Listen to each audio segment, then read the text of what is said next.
First ever factory outlet Mukunda jewellery KPHB Kothapet Khammam Somajiguda Hanamkonda.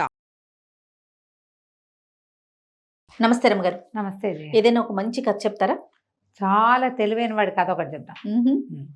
ఇవాళ రేపు తెలివైన వాళ్ళంటే ఎవరు చేయ జనరల్గా అసలు నీ ఐడియా? నా ఐడియా ఏంటంటే ఎవరితోనూ ఇష్యూ లేకుండా తన పని తను కామ్గా చేసుకుంటూ పోతూ గొడవలు గోలలు ఇలాంటివి లేకుండా అదే తన లైఫ్ ఒక సెటిల్మెంట్ ఉండేలాగా నేను అనుకుంటానండి. పాలిష్డ్గా చెప్తున్నా. నాకు తెలిసిన లాంగ్వేజ్ అంటే రమ్మగారు. తెలివిగా తెలివి నువ్వు తెలివిగా చెప్తున్నావు. తెలివి అంటే ఎంతటి వాడినైనా బోల్తా కొట్టించేయటం తెలివి. అదా తెలివి అంటే? అదే మరి తెలివి అంటే. అది తెలివి అంటే లేకపోతే మార్కులు రావడం, నా జీవితాన్ని నేను జీవిస్తా అంటాను తెలివి ఏమిటి? అది అందరూ చేస్తారు. అది అది మంచి తెలివి రమ్మగారు. మంచే చెడా అడిగానా నేను అడగలేదు. అది కాదు కదా రమ్మగారు. తెలివి అంటే ఏమిటి? ఎవరినైనా సరే పట్టి కొట్టించేయటం, బోల్తా కొట్టించేయటం. అది చేయలేదు. చెప్పండి. తెలివితేటలంటే మామూలుగా మన జనరల్ తెలివితేటలు చేయ మంచి మార్కులు, ఎన్ని మార్కులు వచ్చినాయి వాడి భలే జీకే. ఏ విషయం మాట్లాడినా వాడు మాట్లాడేస్తాడు, అదొక తెలివి. ఏ పరీక్షలో అయినా వాడికి మార్కులు వచ్చేస్తాయి, వాడి ర్యాంక్ వచ్చేస్తుంటుంది, అది ఇంకో తెలివి. ఏ పని చెప్పినా చేసేస్తాడు, అది ఇంకో తెలివి. ఎక్కడికి వెళ్ళినా నెగ్గుకొస్తాడు, అది ఇంకో తెలివి. ఎన్ని ఉన్నాయి చూడు తెలుగు. అదే కదా. ఇన్ని తెలుగులతో పాటు అష్ట తెలుగులు అంటాం మనం. 8 రకాల తెలుగులు. అవునా? 8 రకాల అష్ట తెలుగులు అంటాం. 8 రకాల తెలుగుల్లో ఆఖరిది అన్నిటికంటే చాలా అద్భుతమైనది ఏంటంటే ఎవరినైనా పల్టీ కొట్టించడం. ఎవరికైనా వాళ్ళు బుట్ల పెట్టేస్తారు. వీళ్ళు ఎవరినైనా బుట్ల పెడతారు. కొంతమంది ఉంటారు చూడట్లా. అట్లా అతి తెలివి కలిగిన వాడు, దాన్ని తెలివి కాదు అతి తెలివి. అతి తెలివి వాడు ఒకటి కథ చెప్తాం.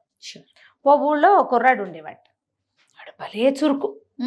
చుట్టుపక్కల ఊళ్ళల్లో వాడికి మంచి పేరు ఉండేది. వాడు చురుకు, వాడు అబ్బో, వాడు కత్తి, వాడు ఇంకోటి ఏదో, ఇలాంటివి బాగా చెప్పుకునేవాళ్ళు. అయితే వీడు ఒకనాడు ఒక మిఠాయి అంగడి వాకిట్లో నుంచున్నాడు. వాడు భలే తెలివిగా ఉండేవాడు. అయితే ఓసారి ఏమైందంటే ఒక మిఠాయి దుకాణం ఎదురుకుండా నుంచున్నాడు. మిఠాయి తిందామని ఉంది, డబ్బులు లేవు, ఉన్నా ఇచ్చే ఉద్దేశం లేదు. ఓకే సరే, అక్కడి నుంచి మిఠాయి దుకాణం ఆయనతో కాసేపు మాట్లాడి ఆయన ఇంప్రెస్ చేశాడు. ఓ మిఠాయి బుట్టారు తీసుకున్నాడు. వస్తాను, డబ్బులు తెచ్చిస్తా అని చెప్పాడు. సరేనన్నాడు. మిఠాయి దుకాణం ఇంత బాగా మాట్లాడుతున్నాడు మరి కదా. సరే, పేరేంటి బాబా? నా పేరు డబ్బిచ్చండి అని చెప్పాడు. డబ్బిచ్చి అని చెప్పాడు. సరే, ఈ మిఠాయి చక్కగా బుట్ట మోసుకుని టకాటక లోపల ఉన్న తీపి ఉంది నోట్లో వేసుకుంటూ ఏలేసుకుంటూ వాడి నడుచుకుంటూ పోయాడు. మధ్యాహ్నం వస్తాడు, సాయంత్రం వస్తాడు. చూసాడు, మధ్యాహ్నం లేదు, సాయంత్రం లేదు, మర్నాడు మధ్యాహ్నం దాకా వాడు రాలా. అక్కడి నుంచి వీడు ఆ ఊరు రాజుగారు చాలా గట్టివాడు. అక్కడున్న సైన్యం కూడా చాలా గట్టిది. అసలు వాళ్ళు అంతా మామూలు వాళ్ళు కాదు, అందరూ తెలివైన వాళ్ళే. వీడు మన మిఠాయి దుకాణం వాడు పోయి రాజుగారికి ఫిర్యాదు చేశాడు. బాబు, నిన్న పొద్దున ఒక డబ్బిచ్చి మిఠాయి బుట్ట పట్టుకెళ్ళాడండి, నాకు డబ్బులు ఇవ్వలేదండి అన్నాడు.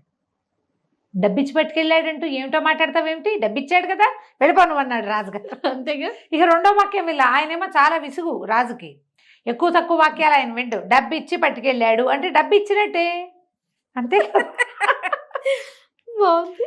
డబ్బిచ్చి పట్టుకెళ్తే ఇంకేం మాట్లాడతావు, నేను పంపించేయండి రా అని పంపించేశారు. వాడు రాజుగారిని చూడడానికి ఒక స్వీట్ డబ్బా పట్టుకొచ్చాడు. స్వీట్ డబ్బా దిగబడిపోయింది, ఆయన వెళ్ళిపోయాడు. స్వీట్ డబ్బా కూడా వేస్టే, పనేం అవ్వలేదు. వాడికి ఏం చేయాలో తెలియలే. డబ్బిచ్చి పట్టుకెళ్ళాడంటే డబ్బిచ్చాక ఇంకేమిటి అంటారు ప్రతి వాళ్ళు. ఏం చేయాలో అర్థం కాలేదు. సరే, ఈ లోపల ఏమైంది, వీడు వేరే ఊరు వెళ్తుంటే రాజుగారి చాకలబ్బాయి ఎదురొచ్చాడు. చాకలబ్బాయి ఎదురొస్తే చాకలబ్బాయి దగ్గర బట్టల మూట. వీడేం చెప్పాడు, ఆ మూట బుట్ట ఉంది కదా, మిఠాయి బుట్ట. ఒరే, అక్కడ ఫ్రీగా మిఠాయి బుట్టలు పంచి పెడుతున్నాడు రా, నువ్వు తెచ్చుకోలేదా? నువ్వు చూడు, నేను తెచ్చుకుని తింటున్నాను. ఒక గుప్పెడు మిఠాయి ఎత్తి వీడి చేతిలో పెట్టాడు. చాకలి కుర్రవాడు అది నోట్లో వేసుకుని, ఎంత బాగుందో నేతి మిఠాయి, ఏమిటి ఇదే పంచి పెడుతున్నారా బాబు అన్నాడు. ఇదే పంచి పెడుతున్నారు, నేను నీ మూటకి నేను కాపలా ఉంటా, నీ బట్టల మూటకి, నువ్వు వెళ్ళు, మిఠాయి బుట్ట ఇస్తారు తెచ్చుకో అంటే అని నా పేరు నిన్న మధ్యాహ్నం అని చెప్పాడు. నిన్న మధ్యాహ్నం బాగుంది. వీడు పోయాడు. అక్కడ మిఠాయి బుట్టలు ఏమీ లేవు, వెనక్కి వచ్చేసరికి మూట లేదు, నిన్న మధ్యాహ్నం కూడా లేదు, వాడు లేడు. ఏం చేయాలో తెలియలేదు వీడికి. మూట లేకపోతే ఇప్పుడు రాజుగారి బట్టలు సాయంత్రానికి అప్పచెప్పద్దు. రాజుగారి దగ్గరికి పోయాడు. నిన్న మధ్యాహ్నం నా మూట పోయిందండి, నిన్న మధ్యాహ్నం దగ్గర వదిలిపెట్టాను, నిన్న మధ్యాహ్నం నుంచి వీడు చెప్పడానికి ట్రై చేస్తున్నాడు. ఇప్పుడు నిన్న మధ్యాహ్నం అనేది ఎలా ఉంది, పేరుగా లేదు. నిన్న ఆ, ఎవరు పట్టుకెళ్ళారు, నిన్న మధ్యాహ్నం అండి అన్నాడు. నిన్న మధ్యాహ్నం పట్టుకెళ్తే ఇప్పుడు వచ్చి చెప్తావా నువ్వు నాకు? పో అన్నాడా? పో అన్నాడు రాజు. పొమ్మన్నాడు. నీకు దిక్కుంచోటి చెప్పుకో. నిన్న మధ్యాహ్నం పోతే ఇవాళ వాడు అది కాదండి, వాడి పేరండి, వాడి పేరు లేదు గీడి పేరు లేదు, ఈయనకి అంత వినే విసుగు ఓపిక లేదు అదే కదా. ఆయనకి అసలే పుట్టాడు విసుగు. రోజులు గడిచిపోయినాయి. వాడు చక్కగా రాజుగారి బట్టల మూటని లేవ తీసుకెళ్ళిపోయాడు.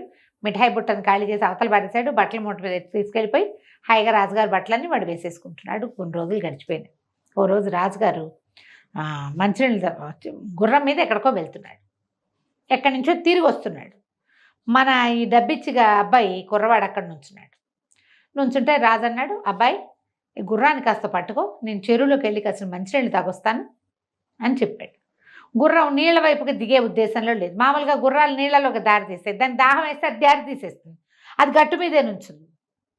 ఈయన ఏం చేశాడు, కుర్రాడికి ఇచ్చి దిగబోతూ నీ పేరేమిటో అన్నాడు. నా పేరు గుర్రాలవాడండి అని చెప్పాడు. గుర్రాలవాడు అని చెప్పి రాజుగారు లోపలికి వెళ్ళి చెరువులో దిగి కాస్త కాళ్ళు కడుక్కుని కాస్త నీళ్ళ మొహం మీద చల్లుకొని ఓ దోసెడు తాగి వెనక్కి తిరిగి చూస్తే గుర్రాలవాడు లేదు, గుర్రము లేదు. వాడు లేడు, గుర్రము లేదు.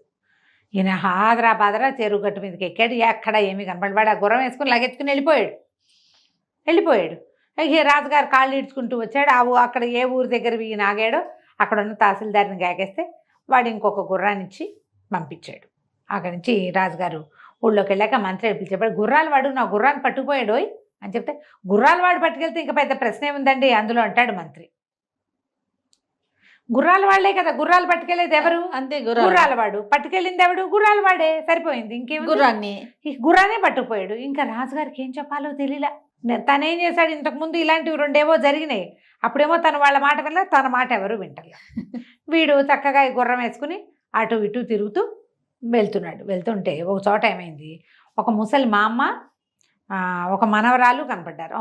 మనవరాలు ఒక 15-16 ఏళ్ళది, చక్కగా ఓణి అది వేసుకుని చిలకల్లే ఉంది, వాల్ జడేసుకుని ఏరు దాటుతుంటే మామ ఏరు దాటించమన్నావా అన్నాడు. బాబు దాటించిన అయినా చచ్చిపోతున్నా, ఏట్లో కాళ్ళు తీస్తే కాలు పెట్టలేకపోతున్నాను అని చెప్పేసి మా పిల్లని కూడా దాటించు బాబు అని. అలాగే అని పిల్లని లేవ తీసుకుని ఎక్కించుకున్నాడు. నా పేరు దాని మొగుడు అని చెప్పాడు. గుర్రం మీద ఎక్కించుకున్నాడు. గుర్రం దాటాక ఏరు దాటాక ముసలిమామ ఇంకా ఏటు కట్టుని కూర్చుంది, వస్తాడు అనుకుంటాను. మన 2 అడుగులు వేసింది నీళ్ళల్లోకి, మన వల్ల కాదనుకున్నారు. కుర్రాడు కనిపించాడు, పిల్లని ఎక్కించింది. ముందు పిల్లని దింపాలి, అందుకని పిల్లని ఎక్కించింది. వీడు పిల్లని వేసుకుని లాగే వెళ్ళిపోయాడు. ఇక దాన్ని తీసుకుపోయి పెళ్లి చేసుకున్నాడు వాడు. ఈ ముసలిమామ ఓ పూటంతా చూసింది, గుర్రం లేదు, మనవరాలు లేదు. అక్కడి నుంచి ఇలా దిబోమని ఏడ్చింది. దాని మొగుడు దాన్ని లేవ తీసుకుపోయాడో అని ఏడ్చింది. అందరూ రాజుగారి దగ్గరికి మోసిపోయారు ముసలమ్మని. నా మనవరాలను ఎవడో తీసుకుపోయాడండి. ఎవరు తీసుకుపోయారు అన్నాడు. దాని మొగుడు అండి. దాని మొగుడు దాన్ని తీసుకెళ్తే నువ్వు వచ్చి నాకు చెప్తావేమిటి? దాని మొగుడు కాకపోతే ఎవడు తీసుకెళ్తాడు? వేరే దాని మొగుడు తీసుకెళ్తే బాధపడాలి. ఇంటికి వెళ్ళిపో అన్నాడు రాజు. ఏం చేస్తుంది ముసలమ్మ? ఎంత చెప్పినా రాజుకు ఎక్కల, మాట్లాడకుండా ఊరుకుంది. పోనీలే ఎవరో ఒకళ్ళ పిల్లని తీసుకుపోయారు. అది తీసుకుపోయి చక్కగా వాడు రాజుగారి బట్టల్లో ఉన్నవాడు హ్యాపీగా ఏదో వేరే ఊళ్ళో పెళ్లి చేసుకుని ఇవే తెలివితేటలతోటి లాంగ్ లివింగ్ అనమాట. వాడు ఎంతకాలమో ఉన్నాడు. ఎవరో ఒకళ్ళని ఏదో రకంగా టోపీలు పెట్టుకుంటూనే జీవిస్తూ వచ్చాడు వాడు. కథ కంచికి మనం ఇంటికి. బాగుంది, మంచి సరదా కథ. ఈ తెలివితేటలు ఎంతమంది చూపిస్తున్నారు జయ ఇప్పటికీ. అవును, ఇలాంటి పిచ్చి సరదా మాటలు కాకుండా నువ్వు 1000 ఇస్తే మేము నీకు 2000 ఇస్తాం, కరెక్ట్ మీరు ఇదంతా కడితే నిన్ను నమ్మిస్తారు, నీతో మాట్లాడతారు బాగా, పెద్ద ఆఫీసు ఎస్టాబ్లిష్మెంట్ పెడతారు. మనం ఏం చేస్తాం, మనం నమ్మి మనలాంటి 5-6 మనమే చేరుస్తాం. పైగా ఇది ఒక చైన్ సిస్టమ్. నేను నీకు చెప్తా, నువ్వు ఇంకో ముగ్గురికి చెప్పు, ఆ ముగ్గురు ఇంకో ముగ్గురికి చెప్పాలని మొత్తం కలిపి మనమే ఇక్కడ ఒక 19-20 మందిని రెడీ చేస్తాం. మన డబ్బే వాడెవడికో ఉచితార్థం వచ్చేది 10,000 అయినా చాలు కదా, అంతేగా, పట్టుకెళ్ళిపోతారు. ఇలాగే కదా మనం మాటలకేగా పడిపోతాం. మనం అలా చూడు, అడ్వర్టైజ్మెంట్స్ చూస్తాం. అద్భుతమైన నూనె, అద్భుతమైన కూర, అద్భుతమైన వంట, అద్భుతమైన వస్తువులు, దానిలా పనిచేసేది అదే తప్పిస్తే ఇంకేదీ లేదని కార్ల దగ్గర నుంచి బ్లేడ్ల దాకా చూపిస్తారు మనకి. అది వాడాక వాడుతుందా లేదా, నిజంగా వాడు చెప్పినంత సీన్ దీనికి ఉందా లేదా, దానివల్ల మనకు ఆరోగ్యమా ఇంకోటి అనేది అప్పుడు కదా మనకు తెలిసేది. అవును, మనం సులువుగా మాటలకి పడిపోతాం కదా. అవునండి, మనం కొనే చాలా వస్తువులు, మనం వాడే చాలా విషయాలు అన్నీ కూడా మనం మాటలకి పడే తీసుకుంటాం. అవును. మరి ఇప్పుడు వాళ్ళందరివి ఇవే తెలివితేటలు కదా చేసే వాళ్ళందరివి. ఖచ్చితంగా ఇప్పుడు అది కరెక్టా కాదా?